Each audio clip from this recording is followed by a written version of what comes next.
Hi guys and welcome to Drive Spark. I'm Promeet and today's video is going to be slightly different because in today's video we are going to talk about road trips and the safety measures that you need to take care just before you go on your next road trip.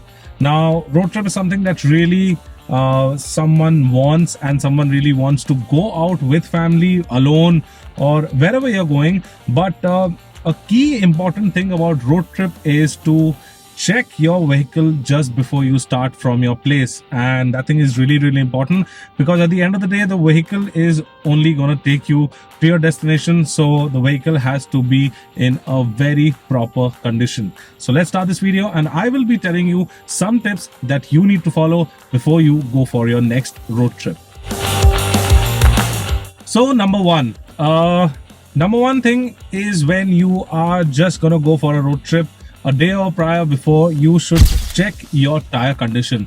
Now, you should just go around your car, have a look if there are some issues with your tire. If some tire is damaged in some way, then you should get it changed, because let me tell you that the tire is the only point of contact between the road and the car. So that is the number one safety thing that you should take care of, and I think checking the tires is a very good thing. Apart from that, not only you should check the treads, you should check the sidewalls, but you should also check the air that you're filling in the tire, and air pressure is very important when you are traveling. So if, for example, this car that we are sitting in, this is the Creta N line, and if you just open the door from here, below there is a chart. Now, in that tire pressure chart, it's written that if you're two people traveling, then the tire pressure can be 33 psi. But if you are four people traveling along with luggage, then the recommended tire pressure is around 35 psi. And I think you should follow what has been given by the manufacturer, because they have tested it out in various conditions with the load, with everything, and also when is the right time to fill your car with air. So the chart that you see over here, now the pressure that is written is cold tire pressure. Now, what is cold tire pressure? So cold tire pressure is basically when your car has stopped for overnight, you have parked it, and the next day in the morning when you go out is when your tires are cold, the air is not expanded inside the tire, and that is the time you should fill the tire with the correct amount of air that has been recommended by your manufacturer. Now, some pumps, I would like to mention that they don't have a correct tire pressure, like it's not calibrated correctly.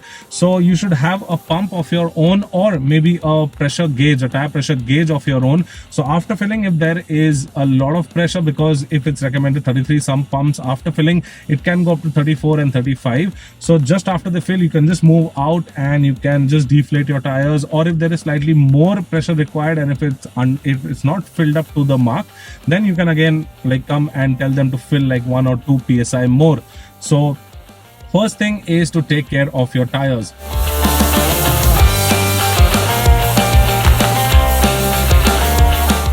Now, the next thing that I would like to mention is that since we're going on a road trip, visibility is very important, and for that what you have to do is you have to check your wiper fluid, the tank that is there inside the hood, that obviously sprays water on your windshield. Now that has to be full, because when you're going on a road trip, obviously if you're cruising on the highway, there will be some bugs, some debris, dirt that come and stick onto your windshield.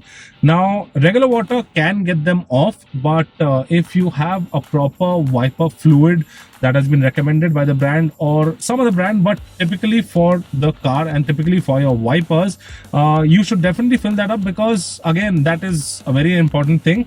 You should not use soap or shampoo like some people have been using, and I know of some people and I have mentioned it to them as well. So what happens is that when you mix water with shampoo or soap, after some time when you park the car, that chemical basically separates and it settles down below the tank. Now what will happen is that over time, either it will clog the motor that is pressurizing the water out, and if you damage the motor, then you have to pay and get a new one. There is no repairing for that motor. It's a small motor, but yeah, a proper wiper washer fluid is what is required. So that is another point you should take care of. Now the third thing is fuel. Now once again, obviously if you're driving a petrol vehicle, now this is the Creta line, so this is a petrol vehicle, and I always recommend Indian Oil, because they have, obviously I fill some of my cars with XP95 as well, but regular fuel is also good. Now what happens is that some people, I have seen that they will fill the tank up to the brim. Now that is really not required, and especially if the climate outside is really hot, you are in some really hot climate, especially in India during peak summers. What happens is that if you fill it to the brim, obviously there is a valve on the cap that goes on top, but if you don't have that, what happens is that when the car moves, there is gas that has been created because of the movement and because of the heat, and it needs to escape. Now obviously nothing will happen, but I mean the fuel pump will come under load, and that is the time when you have to just put in your, if you're going for a full tank, what you can do is just tell them to fill it till your first cut. So whenever the cut happens, you should know that obviously your tank is full. Little more than that is fine, but I have seen many people just shake the car and until it just starts overflowing. Well, that is really not necessary. So yeah, fuel.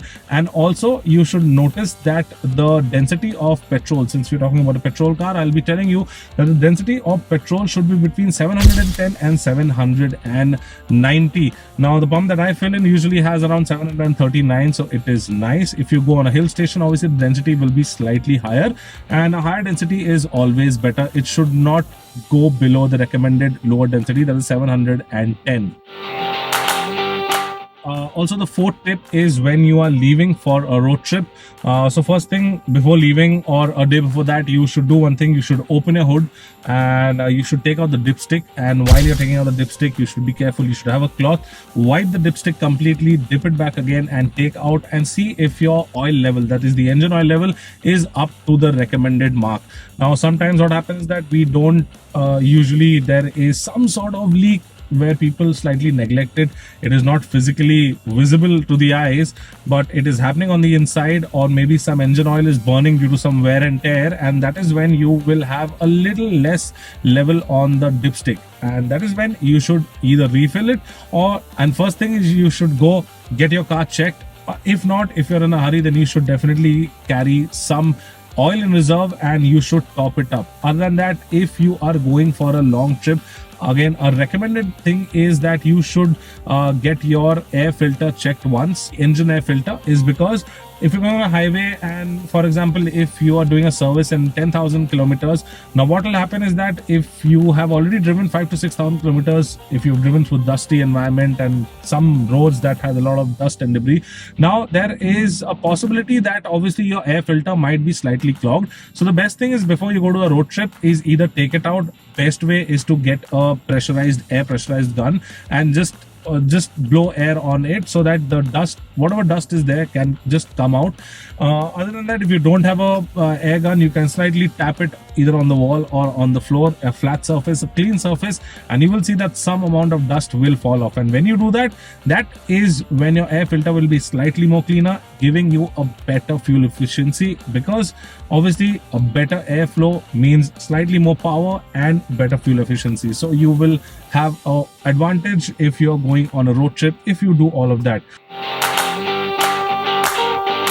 A few tips to end the video is that you should always carry like a very clean cloth over here. Like you see, this is like a microfiber cloth, and you should generally have this not to clean the outside of the car, but to clean the windscreens, because sometimes, as I mentioned, your wiper fluid might not clean the entire windshield. So you should have a nice cloth where you can just put some water on it and you can wipe it yourself. Obviously, if you have a nice cloth, you don't want to spoil it and clean the mud off the body. You should have a separate cloth for that. But visibility wise, you should have a cloth. Maybe there is fogging inside, so you should have a clean cloth where you can clean the windshield or the IRVM from inside, or the ORVMs if the visibility is less. So next time when you're going for a road trip, you should definitely check these things out. And I think before going to a road trip, it is very necessary to thoroughly check up your vehicles.